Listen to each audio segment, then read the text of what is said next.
నమస్తే, welcome to Andhraprabha. నేను Rahul. Present మనమైతే ఒక ఇంట్రెస్టింగ్ ప్లేస్కి అయితే వచ్చాం. అదేంటంటే హైదరాబాద్ దగ్గరలో నియర్ బై సందర్శించేదాకా ఒక మంచి ప్లేస్ అన్నట్టు. అదేంటంటే సాయిబాబా టెంపుల్. ఇది ఎక్కడుందంటే నల్గొండ జిల్లాలోని చింతపల్లి గ్రామంలో ఉంది. ఇది హైదరాబాద్ నుంచి నాగార్జున సాగర్ వెళ్ళే రూట్లో ఇదైతే మనకు ఉంది. ఇది చాలా ప్రశాంతంగా అంటే చాలా ప్రశాంతంగా ఉంటుంది. షిరిడి నుంచి సాయిబాబా ప్రత్యక్షమైన ప్రదేశం అన్నట్టు. ఇక్కడికి దర్శించడానికి వచ్చిన ప్రతి ఒక్కరికి ఇక్కడ సాయిబాబా వాళ్ళ గత జన్మ పాపాలను తొలగించడానికి ఇక్కడ కొలువై ఉన్నాడు అని చెప్పేసి, ఇక్కడ చాలామంది వాళ్ళ పాపాలను తొలగించుకోవడానికి కోసం అని చెప్పేసి, వాళ్ళకు మంచి జరగడం కోసం అని చెప్పేసి ఇక్కడికి బాబా దగ్గరికి రావడం అయితే జరుగుతుంది. చాలామంది పబ్లిక్ ఒక గురువారమే కాకుండా మిగతా రోజులలో కూడా చాలామంది భక్తులు ఇక్కడికి వచ్చి బాబాను దర్శించుకొని ఆ బాబా సన్నిధిలో ఇక్కడ కొలువై ఉంటారు. ఇక్కడ ట్రస్ట్ కూడా ఉంది. ఈ బాబా సన్నిధిలో చాలా మంది అయితే రావడం జరుగుతుంది. ఈ బాబా సన్నిధికి సంబంధించి మరిన్ని విశేషాలు అయితే ఇప్పుడు మనం తెలుసుకుందాం. ప్రజెంట్ మనం అయితే ఇప్పుడు స్టార్టింగ్ లో ఉన్నాం. లోపలికి వెళ్ళి మరిన్ని విషయాలు అయితే తెలుసుకుందాం.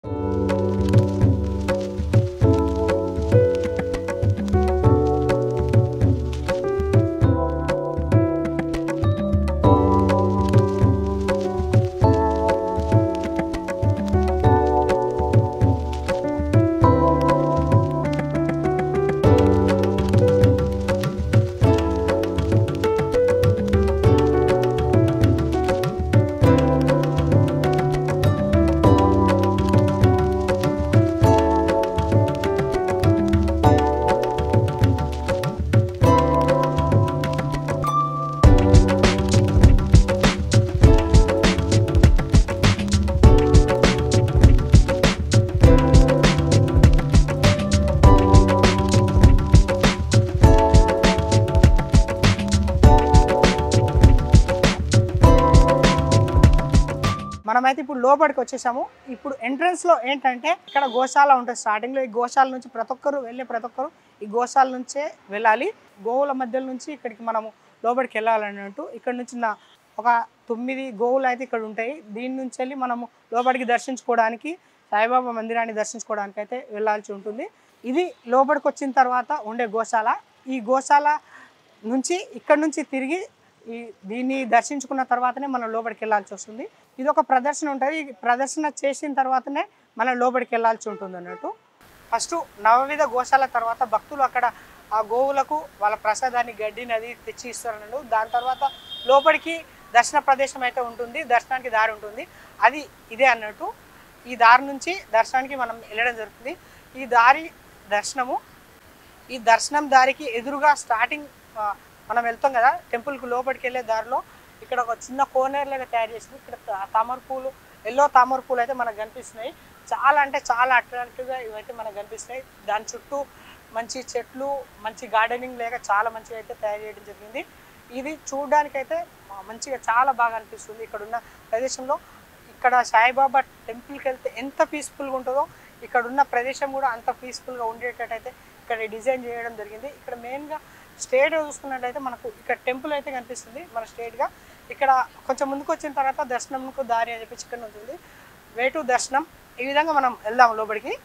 లోపల సాయిబాబాకి సంబంధించి మరిన్ని విశేషాలు అయితే ఇప్పుడు మనం తెలుసుకున్నాం. లోపలికి రాగానే ఫస్ట్ రైట్ సైడ్ అయితే మనకు దర్శనం దారిలోకి వచ్చిన తర్వాత రైట్ సైడ్కు మనకు వినాయకుని విగ్రహం అయితే కనిపిస్తుంది. ఈ వినాయకుని విగ్రహం దగ్గరికి మనం అయితే ఇప్పుడు వెళ్దాము. సాయిబాబా టెంపుల్లో వినాయకుని విగ్రహం అయితే ఇక్కడ మనకు కనిపిస్తుంది. ఇది చాలా బాగుంది. స్టార్టింగ్లో అయితే ఇక్కడ చెప్పుకున్న విధంగా ఈ వినాయకుని విగ్రహం అవుతుంది. దీని చుట్టుపక్కల అయితే మంచిగా ఒక గ్రౌండ్ బౌండరీ ఇట్లా ఏర్పాటు చేయడం జరిగింది. ఈ వినాయకుని విగ్రహం ఇదైతే కొద్దిగా ప్రత్యేకంగా అయితే కనిపిస్తుంది మనకు. దీని తర్వాత నెక్స్ట్ మనం ఈ విధంగా వెళ్తే ఇదే వేలో స్ట్రేట్గా వెళ్తే ఇక్కడ మనకు దర్శనానికి కొంచెం దూరం అయితే ఇట్లా కనిపిస్తుంది. మనం ద్వారకమాయికి అయితే వచ్చాము. హలో అండి, చెప్పండి సార్, దీని ప్రత్యేకత ఏంటండి? ఇది ఆవు పేడతో చేసిన పిడికలు సార్. ఇది కర్మలో దోషాలు పాపాలు ఉన్న పోవాలని దున్నులో వేస్తారు. ఈ దున్ని ఏంటంటే 365 రోజులు వెలుగుతూనే ఉంటుంది. షిరిడి దగ్గర అక్కడ ద్వారకమై ఎలా వెలుగుతుందో అదే విధంగా ఇక్కడ కూడా వెలుగుతుంటుంది. చింతపల్లి సాయిబాబా గుడిలో దున్నిలో కూడా అలాగనే వెలుగుతుంటుంది సార్. దీని విశిష్టత ఈ ఆవు పేడతో చేసిన పిడకలు ఈ దున్నులో వేసి మన కర్మలో పాపాలు దోషాలు పోవాలని వేస్తాం. అదే కాకుండా ఇవి కాలినాకు వచ్చే విభూదినే బాబా ప్రసాదంగా ఇస్తారు. ఇదే విభూతిని మనం ప్రసాదం లేక అందరికి భక్తులకు ఇస్తుంటారు అన్నట్టు. అంటే 10 రూపీస్కి ఫర్ 2, 20కి ఫర్ 4 ఈ విధంగా ఇస్తుంటారు. 10 రూపాయలకు 2, 20 రూపాయలకు 4. థ్యాంక్ యూ అండి. మనమైతే ఈ పిడికలను తీసుకున్నాము. దాని తర్వాత ఇక్కడ ఉన్న ఈ పదాన్ని చదువుకుంటూ ఇక్కడ ఈ పిడికలు వేయాలని చెప్పేసి ఈ చెప్తున్నాము. ఓం శ్రీ కర్మ ధ్వంసినే నమ. ఓం శ్రీ కర్మ ధ్వంసినే నమ. ఇది ఆ విధంగా కిందికి వెళ్ళి ఇక్కడ ద్వారకమాయిలో ఇవైతే వెలుగుతుంటాయి.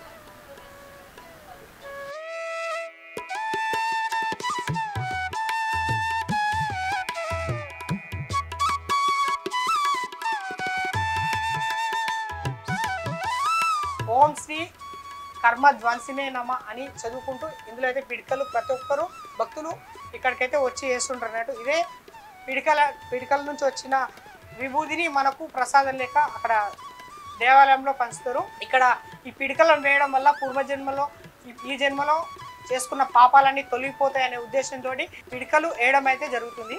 మనం దర్శనానికి వెళ్ళే మార్గంలో కూర్చున్న రూపంలో సాయిబాబా అయితే ఇక్కడ మనకు ప్రత్యక్షమవుతున్నారు. ఇక్కడ కూర్చున్న రూపంలో కాకుండా ఇక్కడ ఈ దేవాలయంలో చాలా రకాలుగా బాబా అయితే మనకు దర్శనం ఇస్తాడు.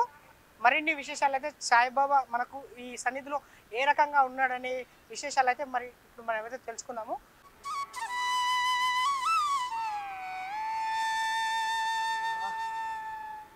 భక్తులకు అనుగుణంగా ఉండే విధంగా దీనికైతే మంచిగా మెట్లు అయితే తయారు చేయడం జరిగింది. ఈ మెట్లను అంటే పై అంతస్తులో ఉంది కాబట్టి దానికి అనుగుణంగా ఈ మెట్లను అయితే తయారు చేయడం జరిగింది. ఎంత అంటే అంత పీస్ఫుల్గా అయితే ఇక్కడ మనకు కనిపిస్తుంది ఈ ప్రదేశము. ఇది మెయిన్ ముఖద్వారము. షిరిడీలో లాగానే ఇక్కడ కూడా స్వర్ణ మండపంలో బంగారు పీఠం పైన సాయిబాబాని ఇక్కడ కూర్చోటడం జరిగింది. చాలామంది భక్తులు ఇక్కడికి వచ్చి స్వామివారిని బాబాను దర్శించుకొని వాళ్ళ కోరికలు అనేది బాబా కాళ్ళ దగ్గర వాళ్ళ కోరికలు అనేది ఇక్కడ తీసుకోవడం జరుగుతుంది. వాళ్ళ సాయి సన్నిధిలో బాబా దగ్గరికి వచ్చి వాళ్ళ కోరికలతోటి బాబాకు చెప్పడం అయితే ఇక్కడ జరుగుతుంది.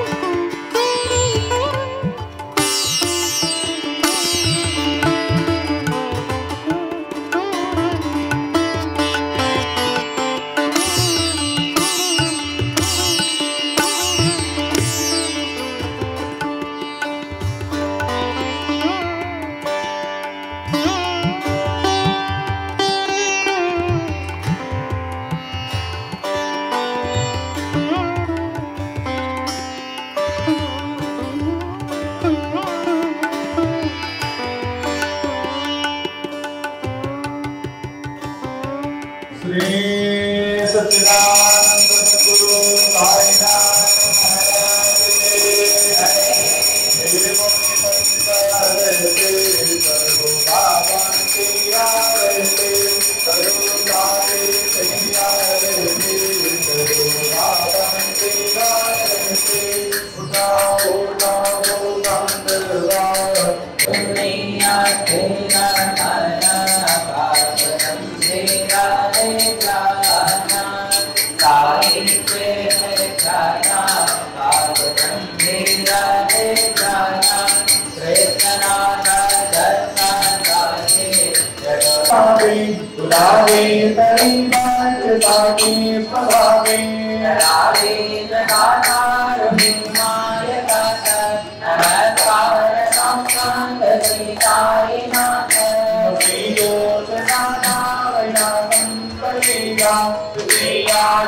ఇక్కడ ప్రధాన ఆలయంలో ఉన్నాము. ఇక్కడ ప్రధాన అర్చకులతోటి మాట్లాడి ఈ సన్నిధి గురించి అని మరిన్ని విశేషాలు అయితే ఇప్పుడు మనం తెలుసుకుందాం. నమస్కారం గురు. నమస్కారం. సాయిరం. సదానింబ వృక్షస్య మూలాదివాస సుధాశ్రావణం తిక్తమప్యప్రియంతం తరం కల్పవృక్షాధికం సాధయంతం నమామీశ్వరం సద్గురు సాయినాథం. ఇక్కడ ఎలాంటి కార్యక్రమాలు జరుగుతుంటాయి, అసలు ఇంతకు ఇక్కడ ప్రతిష్ఠించడానికి ఎప్పుడు ప్రతిష్ఠించారు, దీని అసలు చరిత్ర ఏంటి స్వామి? సాయిరం. ఈ దేవాలయం చింతపల్లి హైదరాబాద్ నుండి నాగార్జున సాగర్కి వెళ్ళే దారిలో ఒక దేవాలయాన్ని నిర్మించుకుందాము అని కొంతమంది అనుకున్నారు. వారిలో ప్రప్రథములు అధ్యక్షులు సాయి సన్నిధి చైర్మన్ గారు శ్రీ మంచికంటి ధనుంజయ గారు, ఈ దేవాలయ చైర్మన్. అలాగే కోమరిశెట్టి వెంకటయ్య గారు, ఊరి కృష్ణయ్య గారు, ఇలాంటి కొంతమంది భక్తులు ట్రస్ట్ నంబర్గా మారి వారు ఒక చిన్న సాయినాథుని దేవాలయం నిర్మించుకుందాము అని అనుకున్నారు. కానీ ఆ సాయినాథుడు స్వయంగా షిరిడి నుండి ఒక అవతారంగా వేంచేసి స్వర్ణ సింహాసన స్థితుడై భక్తుల పాలిట కొంగు బంగారమై వారి కోరిన కోరికలు తీరుస్తూ ఆయనే స్వయంగా నేనంటూ ఇక్కడ ఉంటాను అని ఆ సాయినాథుడే స్వయంగా ఆయన చేతుల మీదుగా తీర్చిదిద్దుకున్నటువంటి ఈ తెలంగాణ ఆంధ్ర రాష్ట్రంలో ఇదొక షిరిడీగా క్రమక్రమేణా దేవాలయం అభివృద్ధిలోకి వస్తున్నది. ఇక్కడ భక్తులు ఒక్కసారి వచ్చిన వారు ఆ సాయినాథుని దర్శనం చేసుకున్నాక వారికి కలిగే అనుభూతి అది అంతా ఇంతనే కాదు. సాయిరాం. ఇక్కడ ఎలాంటి కార్యక్రమాలు జరుగుతుంటాయి, అసలు ఇంతకు మార్నింగ్ ఎప్పటి నుంచి ఈ గుడి ఓపెన్ చేస్తారు, ఎప్పుడు బంద్ చేస్తుంటారండి? ఈ దేవాలయం ప్రతిరోజు కూడా ఉదయం 5:30 తెరుస్తాము. 6 గంటలకి స్వామివారికి మేలుకొల్పు కాకడ హారతి ఉంటుంది. అనంతరం స్వామివారికి మంగళ స్నానాభిషేకం. 7 గంటలకి స్వామివారికి మంగళహారతి. అనంతరం 7:30 భక్తులందరికీ కూడా స్వామివారి పాదసేవ. మరి షిరిడీలో ఈరోజు చూసుకుంటే భక్తులకి స్వామివారి దర్శనం తప్ప పాదదర్శనం అనేది ఉండదు. ఇలా చాలా దేవాలయంలో క్రమక్రమేణా ఈ పాదదర్శనం అనేది తగ్గిపోతుంది. కానీ మన సాయినాథుని దేవాలయంలో ఎలాంటి విశేషమైన రోజు కానివ్వండి, జనవరి 1 అయినా విపరీతమైన భక్తులు వస్తారు.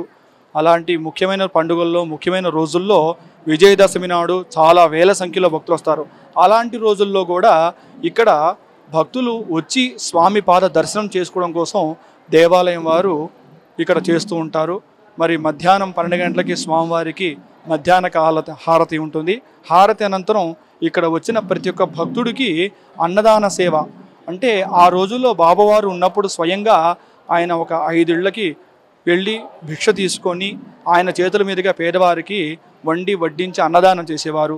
మరి మనం సాయినాథుని దేవాలయం నిర్మించుకున్నారు కాబట్టి ఈ సాయినాథుని దేవాలయంలో బాబావారు చేసిన లీలల్లో ఒక్కటైనా సరే మనం చెయ్యాలి అనే ఒక సంకల్పం తీసుకొని సాయి సంకల్ప దీక్ష అనేటువంటి ఒక సంకల్ప దీక్ష అనేది ఈ దేవాలయం వారు చేపట్టారు. దీని గురించి మీకు ఇంతకుముందు భక్తులు చూసి ఉన్నారు. భక్తులు ప్రతిరోజు కూడా వారింట్లో బాబావారికి ప్రతిరోజు ఇంట్లో పూజ చేసుకొని ఈ దీక్ష జోలిలో ఒక 2 పిడికెళ్ళ బియ్యం తమరికి తోచిన దక్షిణ కూడా సమర్పించి ఇక్కడ ఒక 40 రోజులు ఇంట్లో చేసుకొని ఇక్కడికి తీసుకొస్తున్నారు. ఇలా భక్తులు తెచ్చిన బియ్యంతో ఇక్కడ ప్రతిరోజు కూడా అన్నదానం జరుగుతుంది. ఇది ఏ దేవాలయంలో ఎక్కడా కూడా లేని విధంగా ఇక్కడ సాయి సన్నిధిలో ఈ సాయి సంకల్ప దీక్ష అనేది చెప్పడం జరుగుతుంది. సుమారుగా ఒక 40,000 మందికి పైగా ఈ సాయి సంకల్ప దీక్ష తీసుకుంటున్నారు. వారి కోరికలు కోరుకుంటున్నారు, తప్పకుండా తీరుతున్నాయి. అది సాయి సంకల్ప దీక్ష. అలాగే స్వామివారికి సాయంకాలం 6 గంటలకి సాయం సంధ్యాహారతి ఉంటుంది. అలాగే స్వామివారికి 8:30 పవళింప హారతి. అనంతరం భక్తుల పాద దర్శనం క్లోజ్ అయిపోతుంది. ఇది దేవాలయంలో సమయాలు. ఇక్కడ చాలా ప్రత్యేకతలు అయితే ఉన్నాయి. మనం స్టార్టింగ్లో చూస్తే గోమాతలను పూజిస్తున్నారు కదా, అక్కడ కృష్ణుని మధ్యలో పెట్టి గోమాతలను పూజిస్తున్నారు. కొంచెం ముందుకు వస్తే ద్వారకామాయి, ఇలా కొంచెం ముందుకు వస్తే సాయిబాబా మాట్లాడుతుంటూ భక్తులకు ప్రవచనాలు చెప్తుంటూ ఇలా చాలా ఉన్నాయి. ఒక్కటేంటి చూసుకుంటే చాలా వరకు అయితే చాలా మనకైతే ఈ దేవాలయంలో ప్రత్యేకంగా అనిపిస్తున్నాయి. వాటి గురించి ఒక్కొక్క వాటి గురించి మాకు చెప్పరా? ముందుగా ఈ దేవాలయం 2007లో ప్రతిష్ఠ జరిగింది. ఇప్పుడు 2024 జూన్ 7వ తారీఖున స్వామివారికి 17వ వార్షికోత్సవం. చూస్తుండగానే 17 సంవత్సరాలు గడిచిపోయినాయి. అలాగే ఆ సాయినాథుడు సువర్ణ మండపాన్ని కూడా ఏర్పాటు చేసుకున్నారు. సహజంగా తిరుమల తిరుపతి దేవస్థానంలో ఆ వెంకటేశ్వర స్వామివారికి సువర్ణ మండపం గోపురం ఏర్పాటు చేశారు. షిరిడీలో కూడా ఉన్నది. మరి మన దేవాలయంలో సాయినాథుని కూడా ఇలా చేసుకుందామని ఒక సంకల్పం తీసుకున్నారో లేదో భక్తులు తమంతట తాము ఎంతో సేవ చేసుకొని ఇలా స్వర్ణ మండపం అనేది చేసుకోవడం జరుగుతున్నది. మరి మన దేవాలయంలో స్వామివారి ప్రతిష్ఠ జరిగిన రోజు ఒక్క గోమాతతో ఇక్కడ రావడం జరిగింది. అలాంటిది ఈరోజు 300కి పైగా చిన్న చిన్న లేగదూడలు, పాలిచ్చే తల్లులు, వృద్ధాప్యంలో ఉన్న గోమాతలు, ఇవన్నీ కూడా 300కి పైగా గోమాతలు ఉన్నాయి. వచ్చిన ప్రతి ఒక్క భక్తుడు గోమాత ముందుగా దర్శనం చేసుకోవాలి అనే ఉద్దేశంతో దేవాలయంకి రాగానే ఎదురుగా 9 గోమాతలను ఉంచడం జరిగింది. నవగో ప్రదక్షిణ, ఆ గోమాతలకి ఒక్క ప్రదక్షిణ చేసిన 3,000,000 దేవీ దేవతలకి ప్రదక్షిణ చేసిన ఫలితం అనేది దక్కుతుంది. అనంతరం దేవాలయంలోకి రాగానే ముందుగా తొలి పూజ అందుకునేవాడు మొట్టమొదట వినాయకుడు. ఆ వినాయకుడికి దర్శనం చేసుకొని, అలాగే ద్వారకామాయి బాబావారు షిరిడీలో మొట్టమొదటి దర్శనం అడుగు పెట్టగానే ఆయన మహల్సాపతి ఒక మసీదందు ఉండమని బాబావారికి చెప్పారు. ఆ మసీదే ద్వారకామాయి. బాబావారు అక్కడ ఎప్పుడైతే కూర్చున్నారో అక్కడ అగ్నిని ప్రతిష్ఠించారు, అదే ధుని. అలా క్రమక్రమేణా ఆ ధుని షిరిడీలో ఎలాగైతే ఉందో మన దేవాలయంలో కూడా ద్వారకామాయి నిర్మించుకొని ధుని అనేది ఏర్పాటు చేయడం జరిగింది. ఆ ధునిలో గోమయంతో చేసినటువంటి పిడకలు, ఆ పిడకలు అందులో వేసి ఓం శ్రీ కర్మధ్వంసిని నమః అని చెప్పుకొని ఆ ధునిలో పిడకలు వేస్తే మన పాపాలన్నీ కూడా పటాపంచలైపోతాయి, మన కర్మలన్నీ కూడా ధ్వంసమైపోతాయి. అలాగా ఆ ద్వారకామాయి దర్శనం చేసుకొని పైకి రాగానే మన దేవాలయంలో చూడండి ఒక్కసారి సరస్వతి అమ్మవారు కొలువు తీరి ఉన్నది. ఇక్కడ అక్షరాభ్యాసం, చాలామంది పిల్లల్ని తీసుకొచ్చి అక్షరాభ్యాసం అనేది ఇక్కడ మన దేవాలయంలో చేస్తూ ఉంటారు. మరి సరస్వతి అమ్మవారు కొలువు తీరి ఉన్నది. అలాగే గురువులకి ప్రధానమైనటువంటి ఆది గురువు దత్తాత్రేయ వారు, అత్రి అనసూర్య కుమారుడు దత్తాత్రేయుడిని ఇక్కడ ప్రతిష్ఠించడం జరిగింది మన సాయినాథుని దేవాలయంలో. సాయిరాం. ఇంకా మనకు మాట్లాడే బాబా ఉన్నారు, మనిషి రూపంలో ఉన్న బాబా ఇక్కడ ప్రత్యేకించి మనకు ఆకర్షణగా నిలుస్తున్నాయి. చాలామంది దీనికోసం అని చెప్పేసి వస్తారు అని చెప్పేసి చెప్తున్నారు. దీని గురించి అని గురుస్థాన్, అది గురుస్థాన్లో ఉన్నది. వచ్చిన భక్తులందరూ కూడా స్వామి పాద దర్శనం చేసుకొని కిందకి వెళ్ళిన తర్వాత గురుస్థాన్లో రోబోటిక్ బాబా అంటే ఒక యంత్రముతో ఆనాడు సాయినాథుడు ఎలా ఉంటాడు మనం చూడలేదు, కానీ ఈరోజు చాలామంది భక్తులు కూడా ఆ యంత్ర రూపం రోబోటిక్లో ఉన్నటువంటి బాబావారు చూస్తున్నారు. బాబావారు స్వయంగా ఆయనే మాట్లాడుతున్నట్టుగా సూక్తులు చెబుతున్నారు. మరిది రోబోటిక్ లాగా ఉన్నా కూడా అది బాబావారి లాగానే భక్తులందరికీ కూడా దర్శనమిస్తున్నది. చాలామంది అది చూసి చాలా ఆనందపడుతున్నారు.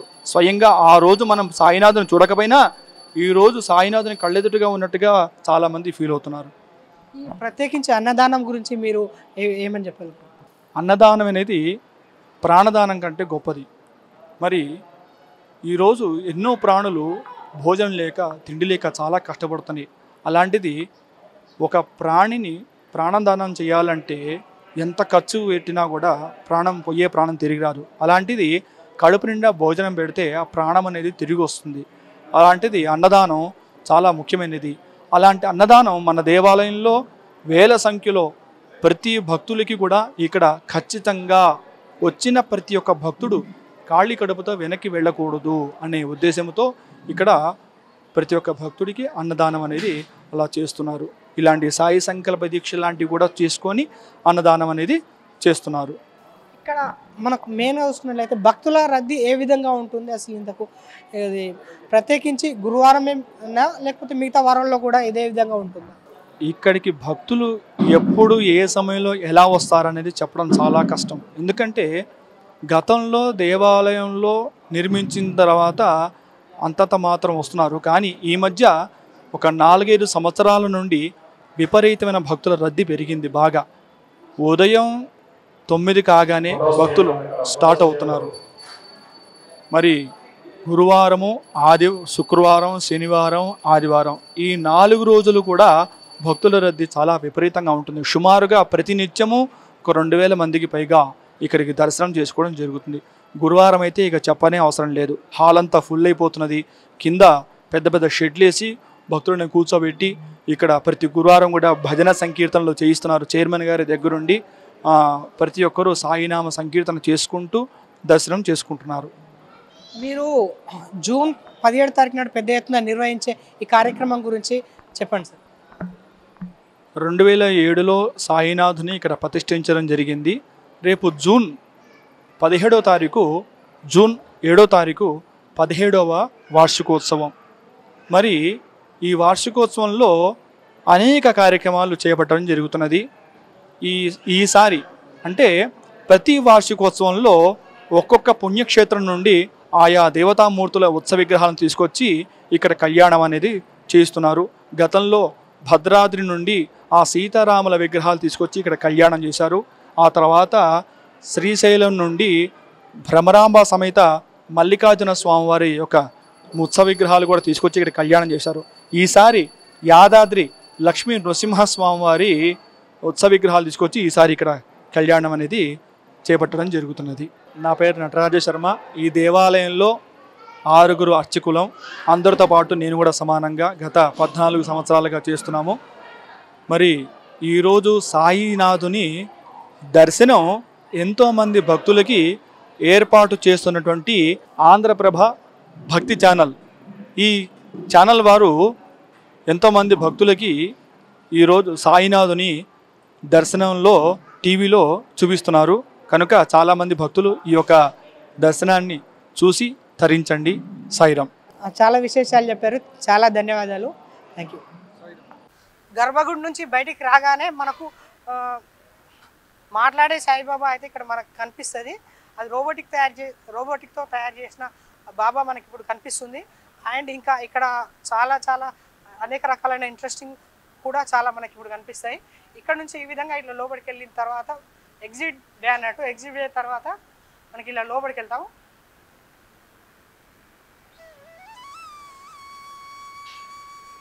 ఇక్కడ లడ్డు ప్రసాదం ప్లేస్ అయితే ఇక్కడ మనకు కనిపిస్తుంది. స్వచ్ఛమైన నెయ్యి లడ్డు 20 రూపీస్, కోవపేడ 15 రూపీస్కి వీళ్ళు మనకు పర్చేజ్ చేస్తారు.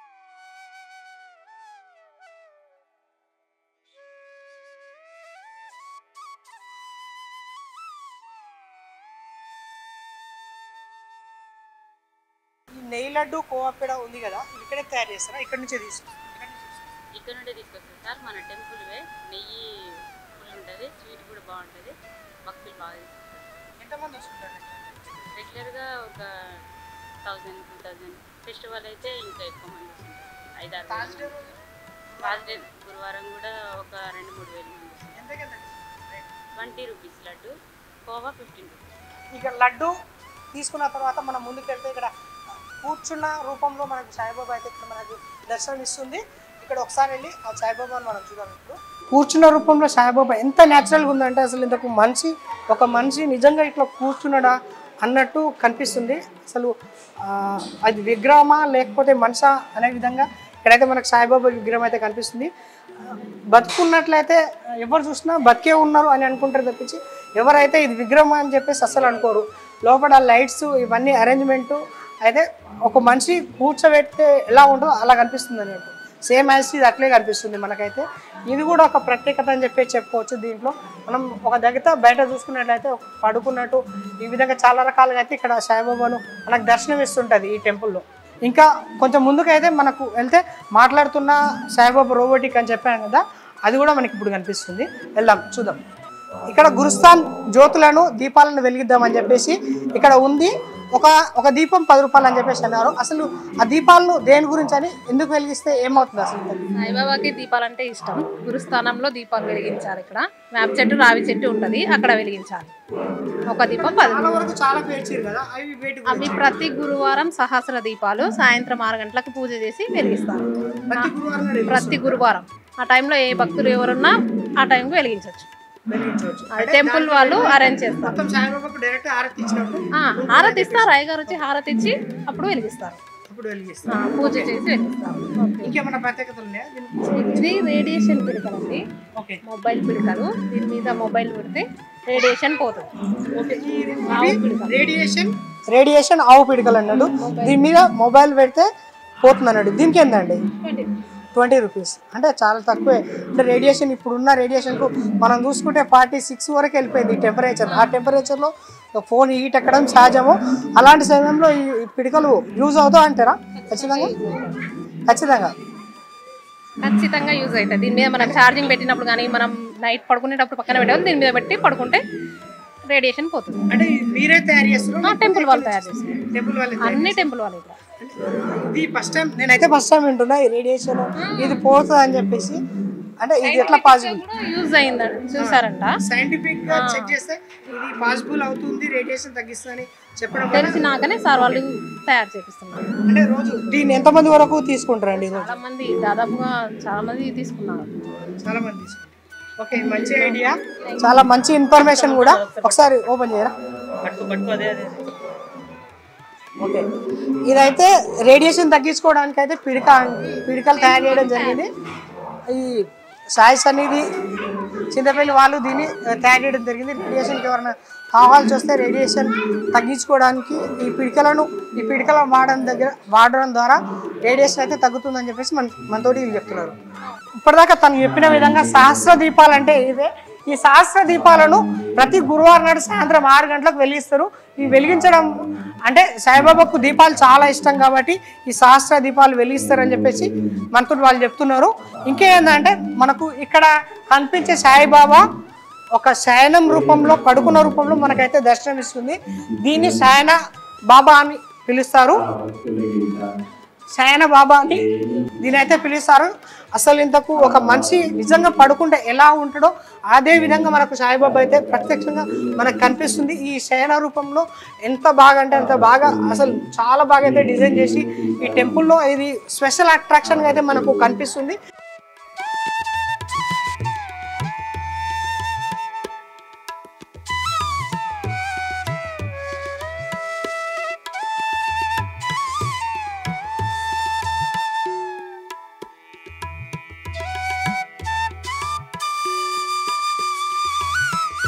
ఆ ముఖము, ఆ కళ్ళు అవన్నీ చూస్తే ఒక మనిషి పడుకొని మన సైడే చూస్తున్నట్లు మనకైతే ప్రత్యక్షంగా మనతో చూస్తూ మనతో మాట్లాడుకుంటూ పడుకున్నట్టు, ఒక చెయ్య పైన పడుకున్నట్టు మనకు అయితే కనిపిస్తుంది. ఇక్కడ ఇంత మంచి డిజైన్ చేయడం ఇది చాలా గొప్ప అని చెప్పేసి మనం చెప్పుకోవచ్చు. ఇలాంటి డిజైనింగ్ చాలా అరుదుగా మనకు కనిపిస్తుంది. ఇలాంటి డిజైనింగ్ చేయడం అసలు చాలా గొప్ప అని మనం చెప్పుకోవచ్చు. ఇంకా ఇక్కడ చూస్తే చాలా ప్రత్యేకతలు అయితే మనకు కనిపిస్తున్నాయి. నెక్స్ట్ చూసినట్లయితే ఇక్కడ భక్తులతో మాట్లాడే బాబా అయితే మనం చూస్తున్నాము. వీళ్ళందరూ భక్తులు కూడా బాబాతో డైరెక్ట్ మాట్లాడుతున్న ఫీలింగ్ అనిపిస్తుంది. మీకు ఎట్లా అనిపిస్తుందమ్మా? ఎట్లా అనిపిస్తుంది? మంచిగా ఉన్నాం, బాగానే కనిపిస్తున్నాడు. మాట్లాడుతున్నాడు. మేము అచ్చంపేట్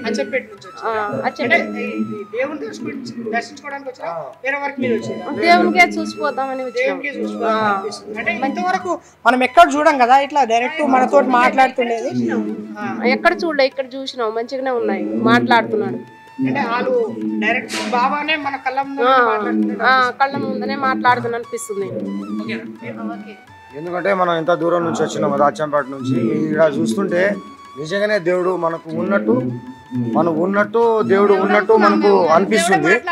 ఎందుకంటే దేవుడు మనకి ఎట్లా మాట్లాడిస్తుంది, మనం కూడా మంచిగా ఉంది. అందుకనే మేము చాలా దూరం నుంచి దేవుని కూడా దర్శనం చేయడానికి ఈడికి వచ్చినాం. ఈడికి వచ్చినాక చూస్తే అందరికి మనకి అనుకూలంగా కూడా ఉంది. బాగా అనిపిస్తుంది అన్న, బాగా అనిపిస్తుంది. దేవునికి మనతోటి మాట్లాడుతున్న కూడా మనకు కిల్లర్ చూడొచ్చు, ఇక్కడ మనకు ఇక్కడ కిల్లర్ చూడొచ్చు, ఇక్కడ మనకు దేవుడు ఎట్లా మాట్లాడుతుండో ఏం చేస్తుందని దేవుడు కూడా మనకు మంచి అనిపిస్తుంది. ఇక్కడ మన దర్శనం చేయడానికి కూడా మన కోరికలు ఇంకా కరెక్టే. మనం ఆ దేవుడు మాట్లాడుతుండు, మన కోరికలు మనం మాట్లాడే మనకు ఫస్ట్ టైం కదా వచ్చింది మనకి ఇది. ఇప్పుడు చాలా మంది కూడా దేవుని దగ్గర మనం దర్శనం చేసినా కూడా ఈడ ఉన్నంత అందం మనకి ఆడ లేదు. దేవుడు కూడా దేవుడు మనకు స్వయం ఆ దేవుడు లేచి మనతోటి మాట్లాడని అనిపిస్తుంది మనకు. చాలా మంచి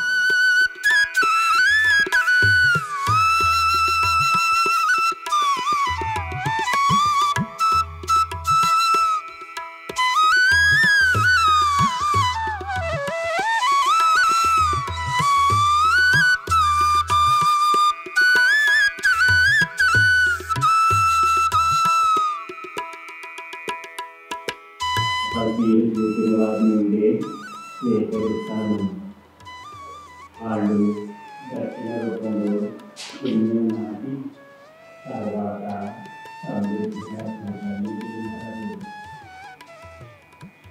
ఆయన అత్యంత నా దృష్టి ఎల్లప్పుడూ ఉంటుంది.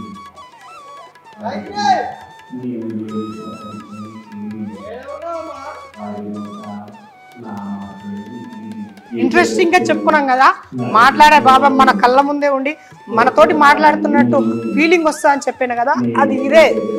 అసలు ఇది మన కళ్ళ ముంగల మనతోటి మాట్లాడుతున్నట్టు, నాతోటి మాట్లాడుతున్నట్టు, నేను అడిగితే ఏమన్నా కోరికలు తీరుస్తున్నట్టు బాబా అయితే నా కళ్ళ ముందు కనిపిస్తున్నది. బాబా ఎంతో మందికి మీరంటే చాలా నమ్మకం, వాళ్ళందరి కోరికలు కూడా మీరు తీరుస్తున్నారు. చాలా మంది భక్తులు వాళ్ళ కోరికలను మీ దగ్గరకు వచ్చి మీతోటి పంచుకుంటే ఎంత అనిపిస్తుందో అదే విధంగా వాళ్ళైతే చాలా మంది భక్తులు ఇప్పుడు వాళ్ళు వచ్చి వాళ్ళ మాటల్లో మా బాధలు మీతోటి చెప్పుకుంటే మీరు మాతోటి మాట్లాడుతున్నారు, మీరు మా మాటలు వింటున్నారు, మీరు మాతోటి మాట్లాడుతున్నారు, ఇది ఇంతకంటే ఇంకేం కావాలనే ఉద్దేశంతో చాలా మంది ఇక్కడికి వచ్చి వాళ్ళ బాధలు అయితే మీతోటి చెప్పడం జరుగుతుంది. ఇలా మాట్లాడే ఒక బాబా ఉన్నాడు, ఒక దేవాలయం ఉంది, ఒక ప్రదేశం ఉంది, ఒక దేవాలయం కట్టిరు అనేది ఇదైతే ఫస్ట్ టైం నా లైఫ్లో నేను చూస్తున్నా. ఇదైతే ఫస్ట్ టైం. చాలా మంది భక్తులు కూడా ఇదే విషయాన్ని చెప్తున్నారు. ఇదే విధంగా ఈ రోబోటిక్ బాబాని తయారు చేయడం అనేది చాలా ఇంట్రెస్టింగ్. ఈ చింతపల్లిలో ఇలాంటిది, ఈ సాయిబాబా సన్నిధిలో ఇలాంటి చాలా ఉన్నాయి. సాయిబాబాను ఒక్కొక్క రూపంలో కొలువు తీరించి దీనికి ప్రత్యేకతను చాలా రోజుకు పెంచుకుంటూ పోతున్నారు. ఇక్కడికి వచ్చే భక్తులకు కానీ ఇక్కడ ఉన్న ఎలాంటి అసౌకర్యాలు కలిగించకుండా ఈ సన్నిధిని మరింత ఏర్పాటుకు ముందు భవిష్యత్తు తరాల్లో మంచి పర్యాటక ప్రదేశంగా, మంచి భక్తులు వచ్చే విధంగా మంచి దేవాలయంగా తీర్చిదిద్దేందుకు దీని అయితే ప్రయత్నం చేస్తున్నట్టయితే మనకు తెలుస్తుంది. ఇక్కడికి వచ్చిన భక్తులు వాళ్ళు ఇచ్చిన ప్రసాదాలతోటి ఇక్కడ ప్రతిరోజు అన్నదానం అనేది పెడుతుంటారు. ఒక గురువారం తప్ప మిగతా రోజులలో దాదాపు 1000 మంది, గురువారం లెక్కలేనంత మంది చాలా వరకు పబ్లిక్ ఇక్కడికి వచ్చి భక్తులు చాలా వరకు వచ్చి సాయిబాబా దర్శనానికి అయితే చాలా వరకు అయితే రావడం జరుగుతుంది. ఇక్కడ అన్నదానం ప్రతిరోజు మధ్యాహ్నం 1 గంట తర్వాత అయితే ఇక్కడ పెడతారు. ఇక్కడ అనేక మందికి క్యూ పద్ధతిలో అన్నదానం అయితే ఇక్కడ మనం పెడతారు. చాలా మందికి కూర్చోబెట్టి అంతా వాళ్ళంతా సెల్ఫ్ సర్వీస్ ఉంటుంది అన్నట్టు, వాళ్ళు కూర్చోబెట్టి అంతే వేసేసి పెట్టేస్తుంటారు అన్నట్టు. చాలా మంది వరకు ఇక్కడికి వచ్చి ఫుడ్ లేదు, వాటర్ లేవు అనే ఇబ్బందులు, ఎలాంటి ఇబ్బందులు కలగకుండా ఇక్కడైతే మంచి సౌకర్యాలను ఏర్పాటు చేస్తుంది ఈ టెంపుల్. ఇక్కడికి వచ్చిన ఈ సన్నిధికి వచ్చిన భక్తులకు సాయిబాబా తానే వండి పెడుతూ, తానే అన్నం వడ్డిస్తూ, తానే అన్నం పెడుతూ ఉన్నట్టు భక్తులు ఫీల్ అయ్యే విధంగా ఇక్కడైతే ఈ ఆశ్రమాన్ని నిర్మించడం జరిగింది. అదే విధంగా ఒక సాయిబాబా విగ్రహాన్ని తానే అన్నం వండుతున్నట్టు విగ్రహాన్ని అయితే ఇక్కడ తయారు చేయడం మనం చూస్తున్నాము. ఈ వాతావరణం ఏ విధంగా ఉందంటే ఇక్కడికి వచ్చిన భక్తులకు ఎవ్వరికి ఎలాంటి అసౌకర్యాలు కలగకుండా ప్రతి విషయంలో వీళ్ళు చాలా జాగ్రత్త తీసుకొని ఈ దేవాలయాన్ని నిర్మించారు. అసలు చూడడానికి ఎంత బాగుందంటే చుట్టుపక్కల పచ్చని వాతావరణంతో 4 దిక్కుల మంచిగా క్యూ పద్ధతిగా ఉండేటట్టు మంచి స్టీల్తో తయారు చేసిన ఒక ర్యాక్ని అయితే ఏర్పాటు చేయడం జరిగింది. క్యూ లైన్ పైనకి ఎక్కడానికి టెంపుల్స్ మంచి స్టెప్స్ తోటి ఇక్కడ చూసుకున్నట్లయితే మంచిగా భోజనానికి సంబంధించి ఒక మంచిగా భోజనాహారాన్ని గురుస్థాన్ కొన్ని ప్రదేశాలు చిన్నగా అభివృద్ధి చేస్తున్న ఈ సాయి సంస్థాన్ ట్రస్ట్ అయితే చాలా అంటే చాలా సూపర్గా అయితే మనకు డిజైన్ చేయడం జరిగింది. ఇక్కడ చింతపల్లి ఈ ప్రదేశంలో హైదరాబాద్ నుంచి దాదాపు 60 కిలోమీటర్ల దూరం ఉంటుంది. ఇదైతే చాలా అంటే చాలా సూపర్గా ఉంది. ఈ ప్రదేశానికి మీరు ఎవరైనా కావాలంటే ఇక్కడికి వచ్చి సందర్శించండి. ఇక్కడ ఇదే కాదు చాలా ప్రత్యేకతలు అయితే ఉన్నాయి. ఇంకేంటంటే ఇక్కడ మెయిన్గా గోవులను ఇక్కడ సంరక్షిస్తున్నారు.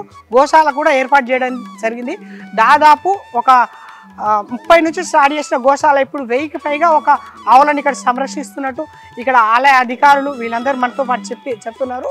ఇక్కడికైతే ఈ ఆలయం ఇక్కడున్న వాతావరణం, ఈ ఎన్విరాన్మెంట్, ఇక్కడున్న పద్ధతి, ఇదంతా వీళ్ళు నడుచుకునే పద్ధతి, ఇదంతా టెంపుల్కి సంబంధించి పూర్తి విశేషాలు అయితే ఇప్పుడు మనం చూసాం. నెక్స్ట్ గోశాలతోటి ఇంకా ఇంట్రెస్టింగ్ టాపిక్తో మీ ముందు ఉంటాం.